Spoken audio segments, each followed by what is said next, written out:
நாம் கட்டமைக்கக்கூடிய கட்டுமானம், அதில் பயன்படுத்தக்கூடிய ஸ்டீல் பார், ஒவ்வொரு ஸ்டேஜ்லையும் எவ்வளோ ஸ்டீல் பார் ஆகும் என்பதை முன்கூட்டியே நாம் தெரிந்திருந்தால் நிச்சயமா அந்த பில்டிங் பட்ஜெட்னு சொல்லக்கூடியது பல ஆயிரக்கணக்கான ரூபாயை நமக்கு மிச்சப்படுத்தி தரும்.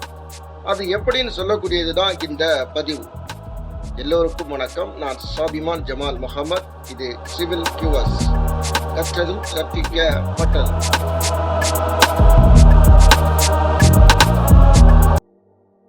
ஐநூறு ஸ்கொயர் ஃபீட் பிளிந்த் ஏரியா இருக்கக்கூடிய பில்டிங், அதனுடைய ஸ்டீல் வெயிட் எவ்வளோ வரும்னு சொல்லக்கூடியது தான் நம்ம ஸ்டேஜ் பை ஸ்டேஜாக பார்க்க போகிறோம்.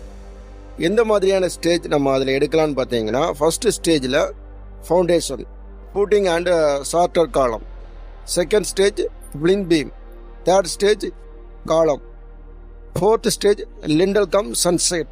Fifth stage roof slab and beam. இந்த 5 ஸ்டேஜுக்கும் எவ்வளோ ஸ்டீல் பார் வரும்னு சொல்லக்கூடியதை இதில் நம்ம பார்த்துடலாம். ஸ்டேஜ் 1 பொறுத்தது வரைக்கும் ஃபவுண்டேஷனில் ஃபூட்டிங் மேட் அண்ட் ஷார்ட்டர் காலம், அதற்கு என்ன மாதிரியான ஸ்டீல் பார் வருது அதை நம்ம இப்போ கால்குலேட் பண்ணி பார்க்கலாம். 500 ஸ்கொயர் ஃபீட் ஏரியாவில் வரக்கூடிய அந்த ஃபூட்டிங்க்கான ஸ்டீலில் தான் நம்ம கால்குலேட் பண்ண போகிறோம்.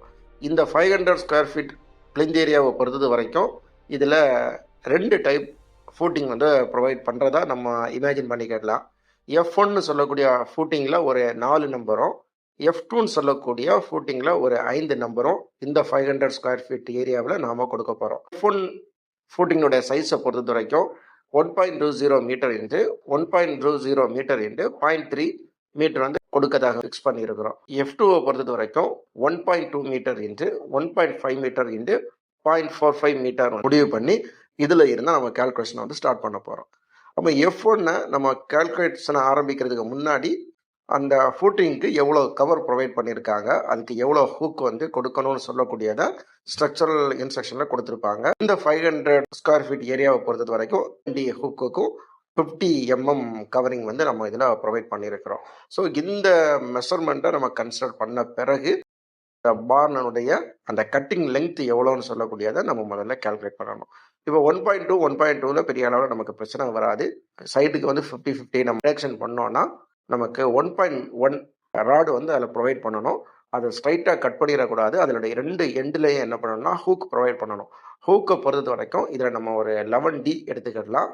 அதே மாதிரி அந்த பக்கம் 11D எடுத்துக்கிடணும். ஒரு ஃபூட்டிங்கினுடைய கட்டிங் லெங்க்த்துன்னு சொல்லக்கூடிய நேரத்தில் நமக்கு என்ன கிடைக்குதுன்னு பார்த்தீங்கன்னா 1.32 மீட்டர் கிடைக்குது. அப்போ 1.32 மீட்டர் இதில் நமக்கு கிடைக்கக்கூடிய நேரத்தில் நமக்கு எத்தனை நம்பர்ஸ் வரும்? அப்போ என்ன பண்ணணும்னா அந்த 1.1 divided by 150 mm centre to centre நம்ம கொடுக்கறதாக நம்ம ஃபிக்ஸ் பண்ணிக்கிடலாம்.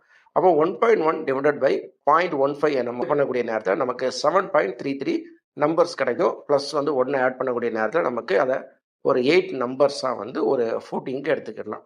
அப்போ 8 நம்பர்ஸ் மட்டும் போதுமான்னு கேட்டிங்கன்னா அப்படி கிடையாது. 2 டைரக்ஷன்லையும் நம்ம ராடு ப்ரொவைட் பண்ணணும். அந்த டைரக்ஷன் நம்ம எப்படி எடுத்துக்கலாம்னா எக்ஸ் டைரக்ஷன், ஒய் டைரக்ஷன் சொல்லி எடுத்துக்கிடலாம்.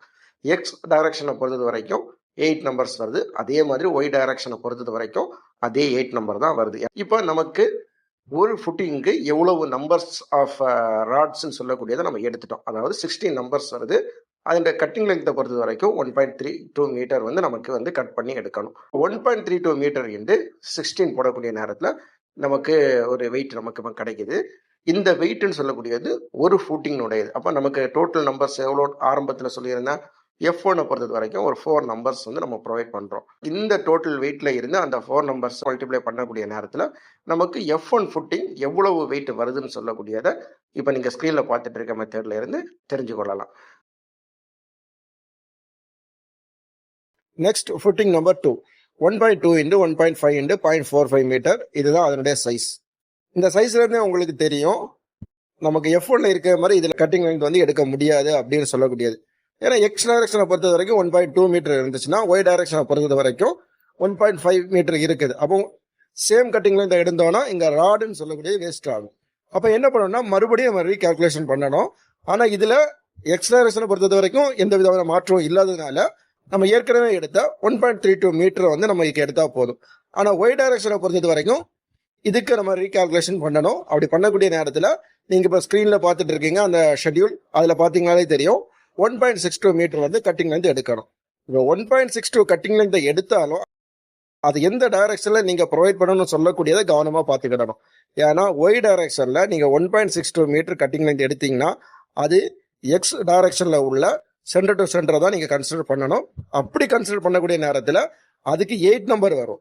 அதே நேரத்தில் 1.32 மீட்டர் கட்டிங் லென்த் எடுக்கக்கூடிய ஸ்டீல் பாரை பொறுத்தது வரைக்கும் ஒய் டைரக்ஷன்ல உள்ள மெஷர்மெண்ட்டை தான் நீங்க எடுத்துக்கிறோம். அப்படி பார்க்கக்கூடிய நேரத்தில் இது வந்து ஒரு 10 நம்பர் உங்களுக்கு தேவைப்படும்.